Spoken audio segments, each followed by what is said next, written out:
ప్రియ సహోదరి సహోదరులందరికీ నా హృదయపూర్వకమైనటువంటి వందనాలు చెల్లిస్తున్నాను.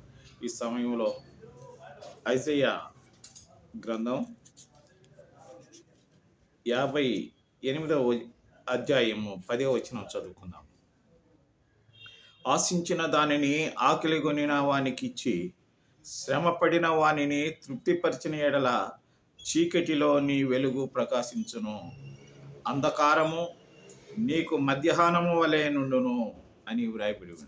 In English, if you pour yourself out for the hungry and satisfy the desire of the afflicted, then shall your light rise in the darkness and your gloom be as the noonday అని వ్రాయబడి ఉంది.